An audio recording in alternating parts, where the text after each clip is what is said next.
Miles, the baking industry is such a great career field. Can you share some advice for the group out here, specifically the young leaders that are out there coming up into the ranks of the business of the baking industry? Just impart some advice to the young leaders up there that are coming up through the ranks of the baking industry.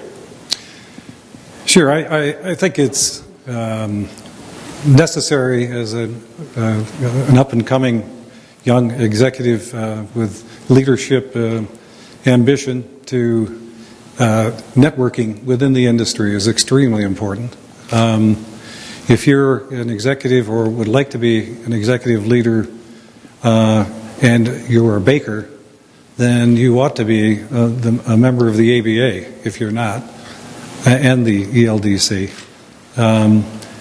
I would recommend reading a lot, although I must say, Mike, my reading habits are much like your own, and partially because of time constraints. I also think it's important to talk with leaders in the industry who have succeeded and pick their brains to see how it is they succeeded, how it is they solved their problems, how they decided to grow, and how they managed that growth. And I think it's also important as a leader and as a manager in industry, and not only in the baking industry, but in any business.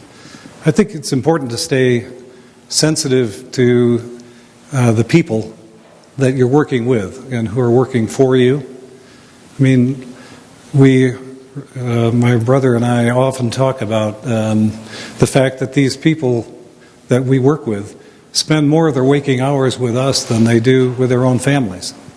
That imparts a lot of responsibility on us to make their time with us decent time, satisfying time, and profitable time to spend with us. As Connie and I went through the questions, this next question we thought would be good for everybody on the panel to answer. And Fred, if I could, I'd like to start with you.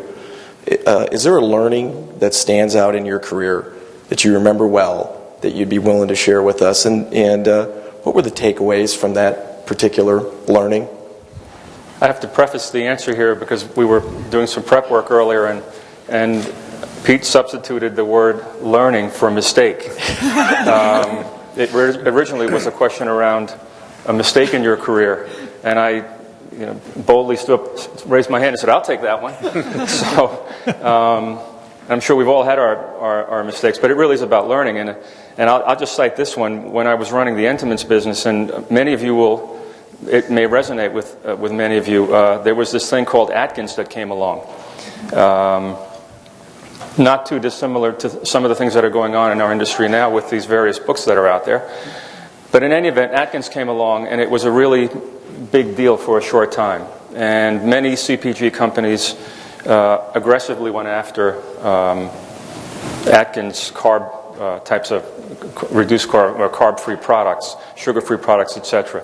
And there was a lot of noise in the trade, in the business. Customers wanted it, consumers wanted it.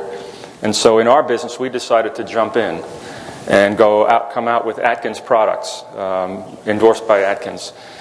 And obviously, in retrospect, that was a huge failure because most of the companies that went in ended up writing off millions of dollars of product that never sold as the Atkins fad went away. In retrospect, it's easy to second-guess that decision, but to me, the important thing, the learning out of that was, don't be too quick to jump on the next fad, and be kind of thoughtful and thorough about what you see happening in the industry. It's easy to chase a fad, but it can be very painful. And I will tell you, for our company in that year, it was financially extremely painful. Mm-hmm. And it was just a point in time in my journey when, had I thought more about what this might have been, we might have backed off and said, we're not going to chase this one. Yeah. But all of us at that time took away a lot of learning, and much of it was a little painful. Yeah. Thank you, Fred. Paula, would you mind going next? Yeah, I think every mistake that I've made has happened because I didn't spend the time on the front end working on the research, the plan. I'm a doer. I'm not great with strategic thinking, and so over the years I've had to develop that skill within myself. But I think jumping in too fast, too quickly, pushing our organization before it was ready to do things was a mistake. Now, there's a certain balance when you talk about human nature and our fears, and are we going to let our fear dominate us and we're not going to move forward? I think you have, as a leader, you've got to sense, when those times are and when you're meeting so much resistance and you have to step back and ask yourself why. Sometimes it's the customers don't really know what they want. Sometimes we haven't done enough research. Sometimes we haven't done enough exploring with, more diverse groups, not just focus groups, but more diverse groups of, customers or consumers that don't use our products. So, there's a balance. Moving forward is great, but sometimes jumping in with all fours too soon has been very costly. Thank you. Mike? Would you mind sharing with? Yeah, I'm thinking of one specific mistake that I was a part of that was a bad hiring decision that seemed good at the time and turned out to be a bad deal. And in diagnosing how that happened, two things. One was groupthink. Very clearly there was groupthink going on. And then on my part, my mistake was not to listen to my intuition. Rationalize it away, dampen it down, talk it out of the room, so to speak. And so that's a learning for me, the danger of groupthink. And I can think of a number of mistakes that we've made that I would attribute to groupthink. You've got to be on the guard, and then also developing your intuition, which is really sort of a form of pattern recognition, and it gets better with time, certainly. And it's not error-free. I mean, sometimes your gut is not right. But just developing the ability to listen to it and make it part of that decision making, in hindsight, I wish I had done that and did not. So, Miles? I had a very similar situation to yours, Mike. A manager that went off the reservation, and intuitively, in my gut feeling, I thought that was the case.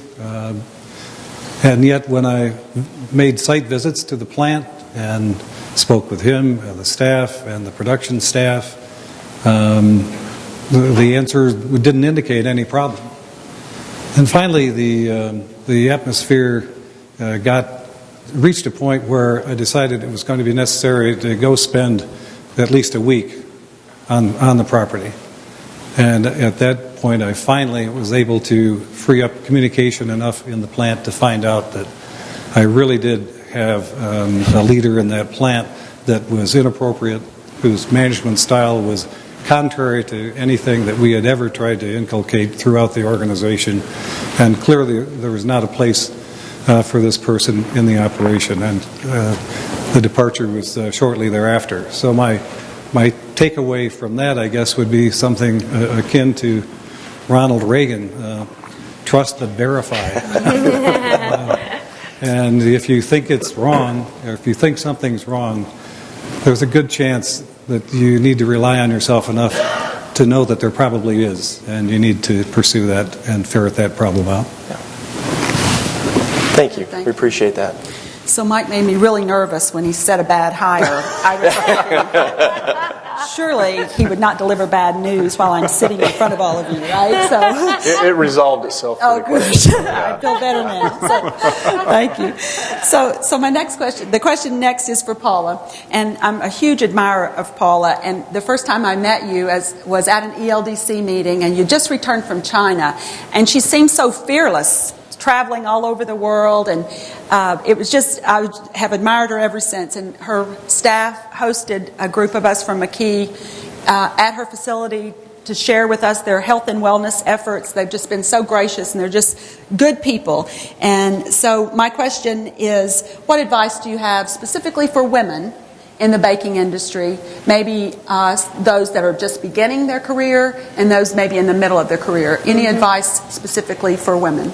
Well, I speak to a lot of women's groups, and I think one of the fundamental concerns I hear is the work-life balance. I think that was the topic at the last convention, and so I think it's still there. It's not going away. And what I try to talk to specifically is really for everybody, but it's a Covey process that I go through every year, and it's called Building a Life Mission. And it starts with a personal mission statement, and you know, you're sitting there going, well, what does that have to do with work-life balance? Well, the personal mission process allows you to go through and determine what your own value set is and what your own core beliefs are.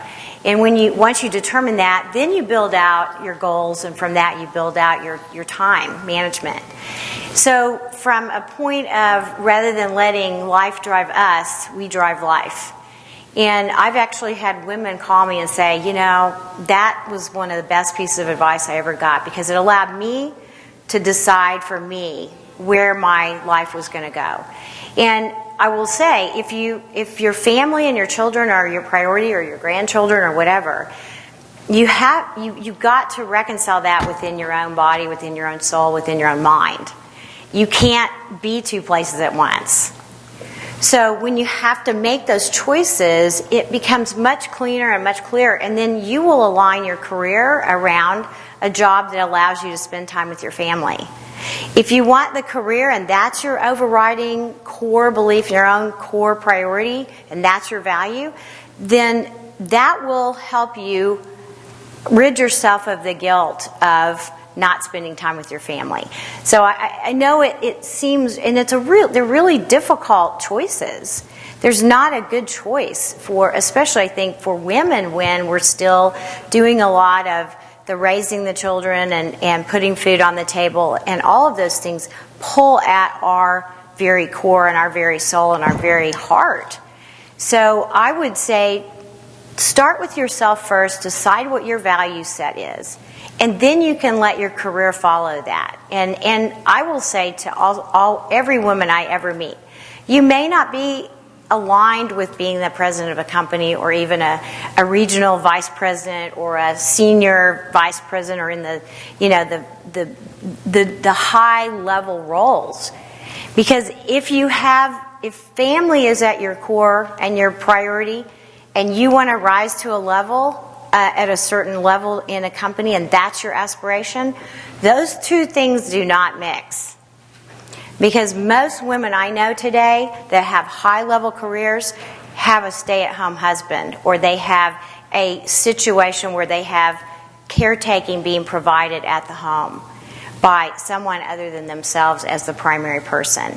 So it's really your personal mission that will drive your choices. I can't give anybody else my mission, because it's not theirs. That's great. Thank you. That is such a well thought out answer. Yes, Thank you. right. Yeah.